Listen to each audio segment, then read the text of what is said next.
이스라엘의 초대 왕이 혹시 누구인지 아십니까? 네. 생각보다 그 다윗이라고 그 말하는 사람들이 어, 꽤나 많았던 걸로 알고 있습니다. 네. 다윗이 아니라 네, 바로 사울이라는 인물이죠. 네. 사울은 하나님께 기름 부음 받아 이스라엘의 왕이 되었는데 이스라엘의 왕은 다른 이방 나라들의 왕과는 개념이 좀 달랐습니다. 다른 나라의 왕은 정말 말 그대로 진짜 왕이었죠.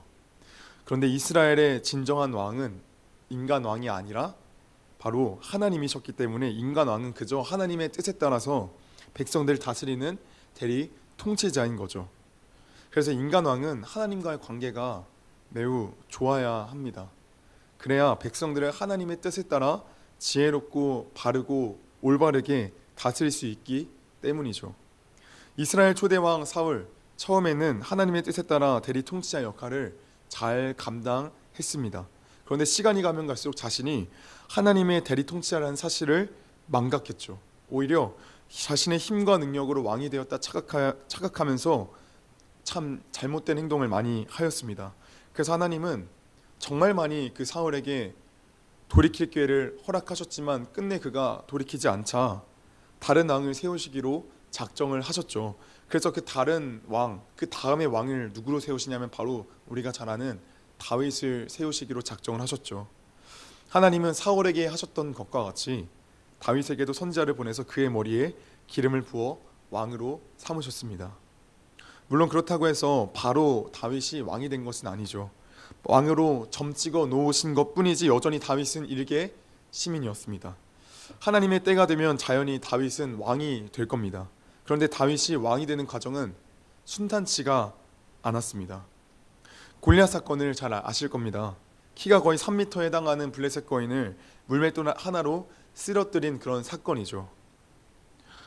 아무도 대항하지 못했던 블레셋 거인을 블레셋 그 거인에 비해 너무나도 키가 작고 왜소한 그런 다윗이 물맷돌로 쓰러뜨리고 블레셋과의 전쟁을 승리로 이끄니까 이스라엘 백성들 사이에서 난리가 났습니다. 온갖 SNS, 뉴스, 헤드라인에는 다윗의 이야기로 가득했죠.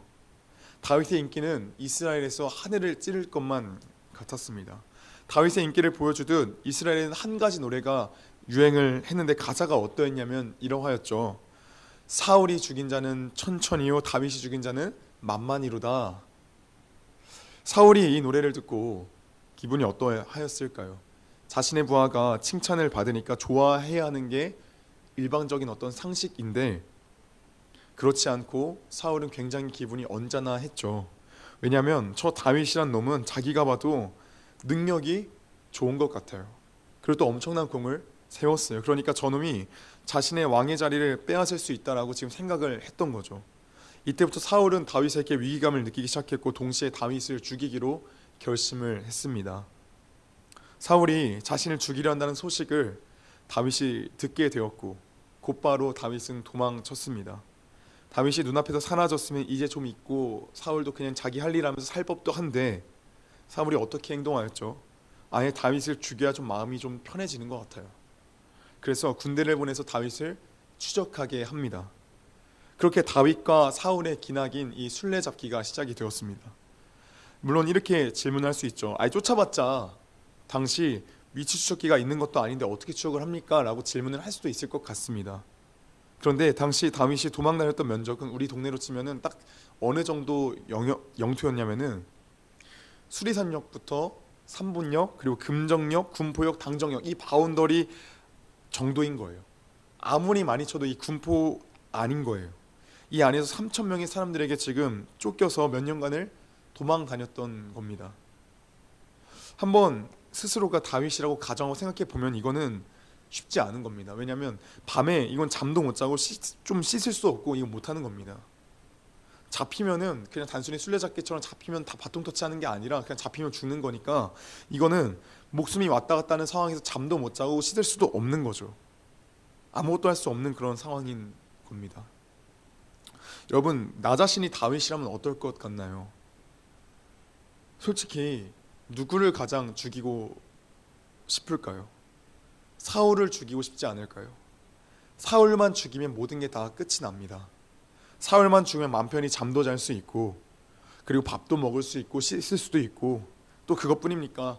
백성들이 지금 사울은 천천히요 다윗은 만만히로다 하는 걸 보면 백성들의 민심도 지금 이미 다 다윗에게 넘어왔잖아요. 그러니까 왕의 자리는 이미 따놓은 당상인 것과 같은 거예요. 심지어 하나님께서도 이미 다윗에게 기름 부어 후에 너가 왕이 될 것이다 라고 지금 이미 인정을 해 주신 상태입니다. 그러니까 다윗의 입장에서 가장 빨리 죽여야 하는 인물은 지금 사울인 거죠. 그런데 하루는 다윗과 그의 공동체가 한 동굴에서 몸을 숨기고 있는데 때마침 다윗을 죽이기 위해 추적하러 온 사울이 그 동굴에 볼일을 보러 지금 들어왔습니다. 지금 동굴은 너무 어두컴컴해서 사울의 눈에는 지금 아무것도 보이지 않는 상황인데 이 동굴 안에 다윗이 있었죠. 지금 상황이 어떤 상황이죠? 하늘이 내린 기회인 거예요. 재빠르게 사울의 심장에 칼을 꽂아서 이 기나긴 도피 생활의 마침표를 지금 찍을 수 있는 그런 상황인 거죠. 그래서 다윗의 부하들도 재빠르게 상황을 파악하고 이렇게 이야기를 합니다. 본문 4절 말씀을 좀 같이 읽어보도록 하겠습니다. 같이 읽습니다. 다윗의 부하들이 그에게 말하였다. 드디어 주님께서 대장님에게 약속하신 바로 그날이 왔습니다. 내가 너의 원수를 너의 손에 넘겨줄 것이니 네가 마음대로 그를 처치하여라 하신 바로 그날이 되었습니다. 다윗이 일어나서 사울의 겉옷자락을 몰래 잘랐다. 아멘. 그런데 다윗이 지금 이 부하들의 이야기, 사울을 얼른 죽이십시오 하는 그 다윗 부하들의 그 말에 다윗은 지금 뭐라고 지금 이야기를 하고 있습니까? 6절 말씀을 또 같이 한번 읽어보도록 하겠습니다. 같이 6절 말씀도 있습니다. 시작. 그래서 다윗은 자기 부하들에게 타일렀다. 내가 감히 손을 들어 주님께서 기름 부어 세우신 우리의 임금님을 치겠느냐? 주님께서 내가 그런 일을 하지 못하도록 나를 막아주시기를 바란다. 왕은 바로 주님께서 기름 부어 세우신 분이기 때문이다. 아멘. 다윗은 지금 나는 주님께서 기름 부으신 왕을 죽일 수 없다라며 하늘이 내린 기회를 지금 발로 차버리고 있는 거죠. 다윗이 지금 왜 이러는 걸까요? 사울만 죽이면 곧바로 이스라엘의 왕이 될 수 있는 그런 전화위복의 찬스인데 왜 이 기회를 지금 다윗은 발로 차버리고 있는 걸까요? 사울 왕을 사랑해서 이 기회를 발로 차버리고 있는 걸까요? 그런 것 같지는 않아요. 왜냐하면 사울의 옷자락을 벤 것의 의미는 내가 네 이렇게 죽일 수 있었는데 내가 이렇게 하지 않은 거라는 의미가 있기 때문에 다윗이 사울을 정말 사랑해서라는 이유는 아닌 것 같아요. 그러면 어떤 이유에서 다윗은 사울을 죽이지 않았던 걸까요? 출애굽기 22장 28절을 보면 이렇게 기록이 되어져 있습니다. 너는 제팔장을 모독하지 말며 백성의 지도자를 저주하지 말지니라. 이렇게 기록이 되어 있습니다. 다윗이 사울을 죽이지 않았던 건 다른 게 아니라 하나님 말씀을 따르기 위함이었습니다. 우리가 삶을 살면서 선택을 해야 할 때가 있습니다. 그때에 우리의 선택의 기준이 무엇입니까? 다윗은 지금 하나님의 말씀을 따랐습니다. 가장 중요한 그 선택의 기회 가운데서 정말 자기의 유익과 자기의 어떤 만족이 되는 그 결정을 지금 내릴 수 있는 상황임에도 불구하고 다윗은 그 결정을 따르지 아니하고 하나님의 말씀을 따랐습니다. 이런 우리의 상황 가운데서도 분명한 선택의 기로가 다 있습니다. 근데 그 기로 가운데 상황과 환경 가운데서는 이거를 택해야 되는 것이 나에게 만족도 되고 나에게 유익이 되는 그런 상황이 있습니다. 그런데 하나님의 말씀은 이것과는 반대되는 말을 할 때가 있습니다. 그때 우리에는 어떤 선택을 하고 있습니까? 우리는 하나님의 말씀을 따릅니까? 아니면 나의 상황과 환경에 딱 적합한 그 상황을 택하고 있습니까? 다윗은 지금 하나님의 말씀을 따르고 있습니다. 여러분, 왜 다윗은 하나님의 말씀을 따르는 걸까요? 왜 다윗은 지금 당장 사울을 죽이면 누가 봐도 지금 하늘이 내린 기회예요. 누가 봐도 지금 하나님이 주신 것 같은 그런 기회처럼 여겨져요. 다윗은 지금 사울을 죽이면 왕이 될 수 있는 겁니다. 완전히 상황이 180도 바뀌어지는 겁니다. 그런데 왜 다윗은 지금 하나님의 말씀을 따르는 걸까요? 왜일까요? 이유는 간단합니다. 다윗은 하나님과 늘 동행했기 때문입니다. 여러분, 만약 다윗이 도피 생활 가운데서 매 순간 사울을 생각하며 분노에 휩싸여 있었다면 어땠을 것 같나요? 사울이 볼일 보러 동굴에 들어온 순간 그냥 참지 못하고 칼을 던져버렸을 겁니다. 저 죽일 놈 하면서 내가 드디어 너를 발견했다면서 바로 칼을 던졌을 겁니다. 그런데 다윗이 그렇게 하지 않았던 건 다윗은 도피 생활 가운데서도 늘상 넘어지고 쓰러진다 한들 늘상 다윗은 하나님과 동행했거든요. 하나님과 동행했다라는 거 늘상 기쁨과 늘상 그 환희 가운데 살았다라는 뜻이 아닙니다. 다윗도 인간이었기에 때론 넘어졌겠죠. 때론 좌절하고 낭망했겠죠. 내가 언제까지 사울의 칼에서 내가 언제까지 도망을 쳐야 하는가 힘들어했겠죠. 그러나 다윗은 늘상 하나님과 동행했습니다. 그럼에도 불구하고 결국 하나님을 의지했습니다. 하나님께 날마다 자신의 마음들을 다 아뢰었습니다. 그래서 시편에 어떤 내용들이 많이 있습니까? 시편에 다윗이 탄식시가 참 많이 있습니다. 다윗이 도피 생활하면 나아가는 그 시가 참 많이 있습니다. 그래서 사울이 들어온 순간, 그 동굴에 들어온 순간 죽이려는 마음보다는 주님께서 다윗의 마음 가운데 그 말씀들을 떠올리게 하셨고 그 말씀에 순복하게 하신 것이죠. 신명기 32장 35절에 이렇게 기록이 되어져 있습니다. 32장 35절 말씀, 원수 갚는 것은 내가 하는 일이니 내가 갚는다, 이렇게 기록되어져 있습니다. 아마 주님께서는 출애굽기 아까의 그 말씀과 신명기의 말씀을 떠올리게 하시면서 다윗아, 너가 너의 복수하지 마라. 너의 복수는 내가 한다. 너는 그러니까 좀 잠잠히 있어라 말씀하신 것 같아요. 여러분, 다윗의 모습을 보면은 어떤 마음을 좀 느끼십니까? 좀 대단하지 않습니까? 누가 봐도 지금 이 타이밍은 사울을 죽이라고 하나님께서 던져주신 것만 같은 타이밍입니다. 여러분, 지금까지 흘러온 상황과 환경을 통해 하나님이 지금껏 고생한 나의 마음을 아시고 사울을 내게 넘겨주시는구나 하며 감사합니다 하고 죽일 수 있는 상황인 겁니다. 그런데 다윗은 지금 그렇게 하지 않고 있습니다. 잠깐 자신의 생각은 멈추고 하나님의 말씀을 따릅니다. 우리는 어떻습니까? 우리의 상황과 환경 가운데서 정말 누가 봐도 이건 하나님이 나의 만족과 유익을 위해 주신 찬스 같습니다. 그때 우리는 멈춰서서 이것이 하나님의 뜻인가 나의 뜻인가 분별하기보다는 사실 우리는 이것이 나에게 만족과 유익이 되는 상황이라면 우리는 뒤도 가리지 않고 그냥 바로 거기로 달려갑니다. 하나님의 말씀을 비교하기보다는 오히려 여기에 그냥 달려갑니다. 이게 각이다 하면서 바로 그냥 뛰쳐나아갑니다. 그게 바로 우리의 모습입니다. 그런데 다윗은 지금 멈춰서서 하나님의 말씀을 지금 점검하며 하나님의 말씀을 따라가고 있는 겁니다. 지금 다윗은 참 대단한 사람인 것처럼 지금 보이지 않나요? 그런데 여러분, 우리는 이런 다윗의 모습을 보면서 이건 다윗 정도 되는 사람이니까 이렇게 하는 거지, 난 이렇게 못해 하며 다윗을 특별한 사람으로 취급하면 우리는 안 됩니다. 왜냐하면 다윗 그도 죄성 있는 연약한 인간이었거든요. 여러분, 생각해 보겠습니다. 다윗이 하나님 말씀을 따랐던 것이 사울을 죽이지 않았던 그 다윗의 지금 그 말씀을 따랐던 것이 사울을 향한 사랑 때문이었습니까? 사울을 너무 사랑했기 때문에 사랑해서 그 사울을 죽이지 않았던 겁니까? 그게 아니죠.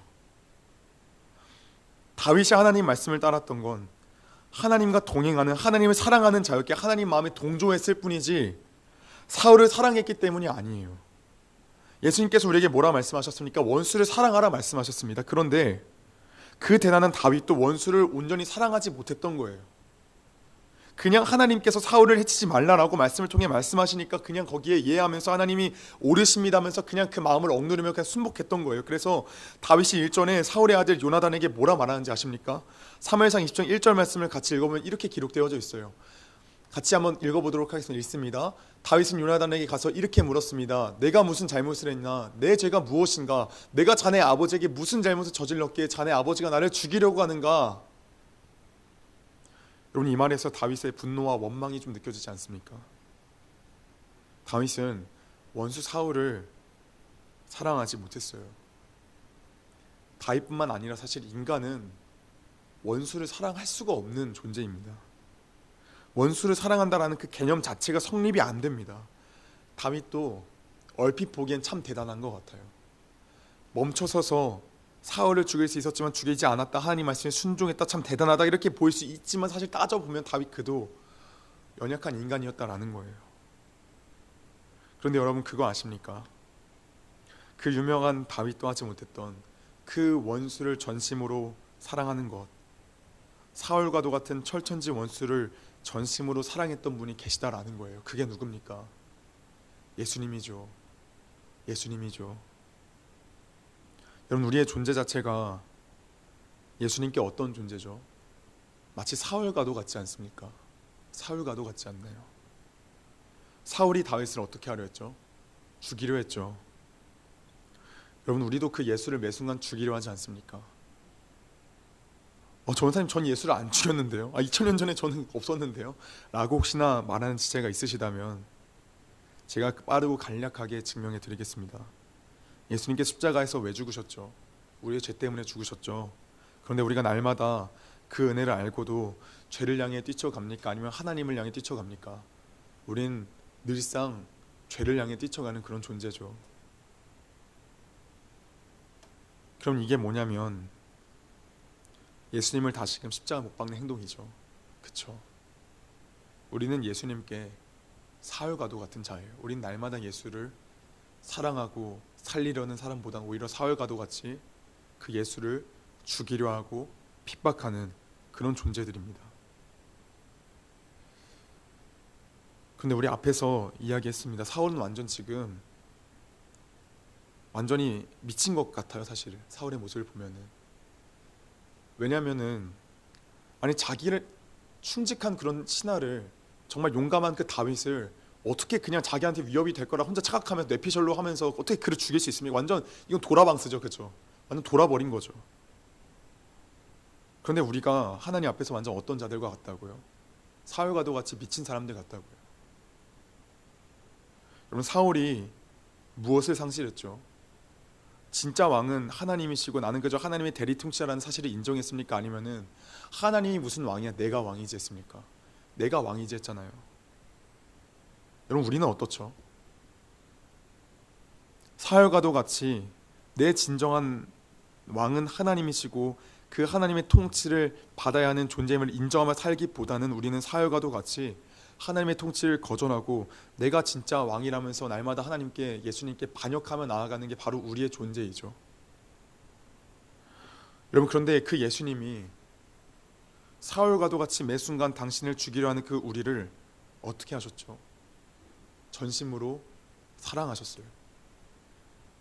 왜 예수님께서 십자가에 못 박히시기 전날 밤 제자들의 발을 닦아주십니까? 이제 좀 있으면 예수님 모른다고 부인하고 저주하며 팔아 도망갈 인간들인데, 심지어 한 놈은 예수님을 은 30에 팔아버릴 놈인데 왜 대체 발을 닦아주셨죠? 간단하죠. 답은 방금 말씀드린 것 같이 사랑하시니까요. 사랑하니까요. 원수 같은 우리를 사랑하니까요. 요한복음 3장 16절 말씀을 보시면 하나님이 세상을 이처럼 사랑하사 독생자를 주셨으니 라고 기록되어 있죠. 잘 아시는 말씀. 하나님이 원수와도 같은 우리를, 세상이 어떤 존재들입니까? 이 세상은 하나님과 반대되는 입장에 서 있는 거죠. 요한서실에서는 다 세상이 이렇게 써 있습니다. 그런데 하나님이 원수와도 같은 우리를 이처럼 사랑하셨다는데, 이처럼이 무엇입니까? 자신의 독생자를 주신 사랑을 말하는 거죠. 근데 단순히 주신 것에서 끝나는 게 아니라 그 요한복음 앞절에 보시면은 그 장대에 모세가 뱀을 탄 것 같이 그 장대에 누가 매달리십니까? 예수께서 매달리시죠. 그 예수가 원수와도 같은 우리를, 자신의 독생자를 내어주셨고 그 독생자가 우리를 위해 십자가 못 박히신 것과 같이 우리를 사랑하신다고 지금 이야기를 하고 있는 거죠. 다윗은 원수인 사울을 사랑하지 못했습니다. 근데 예수님은 어떻다고요? 원수인 우리를 사랑하신다고요. 또 말씀 보겠습니다. 로마서 5장 10절 말씀을 보시면 또 뭐라 기록되어 있습니까? 여긴 대놓고 이야기하고 있습니다. 우리가 하나님의 원수일 때에도 하나님의 아들의 죽으심으로 말미암아 하나님과 화해하게 되었다면 화해한 우리가 하나님의 생명으로 구원을 얻으리라는 것은 더욱더 확실한 일입니다 라고 이야기를 하고 있습니다. 우리가 하나님의 원수일 때에도, 우린 하나님의 원수임에도 그런 원수를 하나님이 어떻게 하셨다고, 예수님이 어떻게 하셨다고, 전심으로 어떻게 하셨다고, 사랑하셨다고요. 여러분, 사울이요, 다윗이 자신을 살려준 것에 대해서 굉장히 큰 은혜를 받습니다. 사울이 일어나서 동굴에서 나와서 다윗이 소리치는 것 때문에 깨어서 나와요. 그때 그 사울이 다윗의 이야기를 듣고 뭐라 말합니까? 사울이 이렇게 말을 합니다. 같이 한번 말씀 읽어보도록 하겠습니다. 사무엘상 24장 17절에서 19절 말씀 한번 같이 한번 좀 읽어보도록 하겠습니다. 제가 PPT에 안 넣어드렸죠? 네, 넣는다는 걸 제가 잊어먹었네요. 네, 24장 17절에서 19절 말씀을 우리 성경책으로 한번 같이 한번 좀 찾아서 읽어보도록 하겠습니다.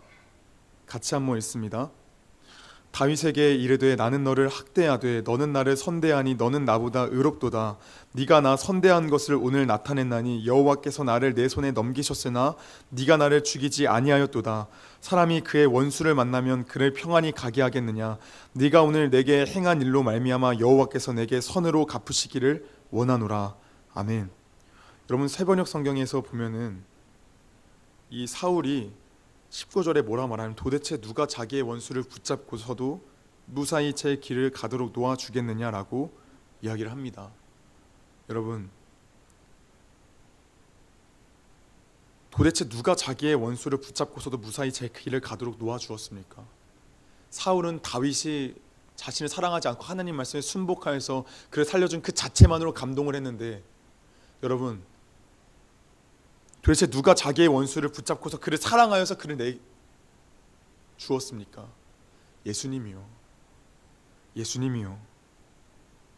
예수님은 다윗과는 다르게 이 마음에서부터 우리를 전심으로 사랑하셨고 원수인 우리를 사랑하셔서 자신을 주었습니다. 내어주셨습니다. 여러분 그런데 여러분 사울이 그 다윗의 행동으로 말미암아 은혜를 받아요. 와, 너 같은 애가 어딨냐 진짜. 사울도 참 재밌는 게 뭐냐면 자기가 너의 원수인 걸 안대요. 왜냐하면 19절에 이렇게 기록돼요. 사람이 그의 원수를 만나면. 아니 그럼 이 말은 지금 사울도 자기가 지금 다윗의 원수인 거 알고 있는 거예요. 근데 이 은혜를 받았는데 근데 또 사울은 또 어떻게 하죠? 26장 가면 또 사무엘상 26장 가면 또 사울이 다윗을 죽이려 또 찾아다녀요. 평생을 죽이려고 해요. 그 은혜와 사랑을 받았는데. 여러분 우리는 어떻게 살아가고 있습니까? 우리는 어떻게 살아가고 있습니까? 다윗과 우린 사울과도 같이 살아가고 있습니까? 아니면은 그네를 받은 자와 같이 살아가고 있습니까? 여러분 한번 좀 생각해보면 좋겠습니다. 다윗은 힘이 없으니까 자기가 사울을 이길 힘이 없으니까 자신을 죽이려 드는 사울을 피해 다녔지 우리 예수님 그럴 힘이 없습니까? 있으시잖아요. 예수님이 딱밤 때리면 우리 어떻게 됩니까? 다 이마박 터지잖아요. 그렇죠? 그런데 예수님은 자신을 죽이고자 덤벼드는 오늘도 십자가에 당신을 못 박는 그런 악한 원수와도 같은 우리를 어떻게 하십니까? 오늘도 참고 인내하며 사랑으로 바라봐 주신다고요. 오늘도 그분은 집 나간 둘째 아들을 기다리는 아버지와 같이 저 아들 언제 오나 집 앞에서 여전히 기다리시면서 참고 인내하며 사랑으로 기다리고 계신다는 거예요. 사랑하는 여러분은 이 상황에 사랑에 어떻게 반응하고 계십니까? 어떻게 반응하고 계십니까? 사울과도 같이 배은망덕하게 이 은혜를 잊어버리면서 날마다 다시금 또 예수를 죽이려고 달려가고 있습니까? 아니면은 그 은혜에 자복하면서 내가 당신을 죽이라는 그런 죄인이 맞습니다. 이제는 용서해 주십시오 하면서 회개하고 엎드리며 나아가고 있습니까? 우리는 어떻게 하고 나아가고 있습니까? 사랑하는 여러분, 오늘 설교 제목에 제가 복음이라고 정했습니다. 아무리 막 이렇게 짱구를 굴렸는데도 이거밖에 떠오르지가 않더라고요. 네. 왜 복음이 설교 제목이냐면 나는 사울과도 같이 다윗을 죽이라는 그런 쓰레기같이 악한 놈인데 나는 그런 예수님을 죽이라는 그런 악한 놈인데 예수님 여전히 어떻게 하신다고요? 여전히 원수와도 같은 우리를 사랑하신다고요. 돌아오면 받아주시려고 여전히 마당에서 서서 기다리고 계신다고. 그래서 설교 제목을 복음이라고 제가 정했습니다. 사랑하는 여러분, 우리가 해야 될 것이 무엇입니까? 해야 될 것 무엇입니까? 그 사랑 앞에, 그 은혜 앞에 엎드리는 겁니다. 사울과도 같이 그 배은망덕하게 잊어먹고 다시금 또 다윗을 죽이려고 하는 그런 인생이 아니라 이제는 돌이켜서 이제는 완전히 방향을 틀어서 하나님께 돌아가서 주님, 제가 그런 못난 놈 맞습니다. 저를 불쌍히 여겨주시고 저를 좀 도와주세요. 해야 되지 않겠습니까? 날마다 그래서 간절하고 절박한 마음으로 내가 죄인임을 깨닫고 그리고 간구하며 하나님 내가 죄인임을 더 알게 해주십시오 하면서 그렇게 깨닫게 될 때 우리 삶에서 어떻게 살아갈 수 있겠습니까? 껐덕거릴 수 없고 그냥 겸손하게 예 하면서 살아가는 인생이 되겠죠. 사랑하는 여러분, 우리가 진짜로 그 은혜에 반응하는 한 성도 되기를 간절히 사모합니다. 그냥 그저 나아가는 게 아니라 진짜 예수님이 나를 사랑하신다는 그 사실을 깨닫고 진짜 그 은혜에 반응하며 살아가는 성도 되기를 간절히 소망합니다. 복음에 반응하는, 복음에 반응해서 배은망덕하게 살아가지 않는 그런 인생 되는 우리 모두가 되기를 간절히 소원합니다.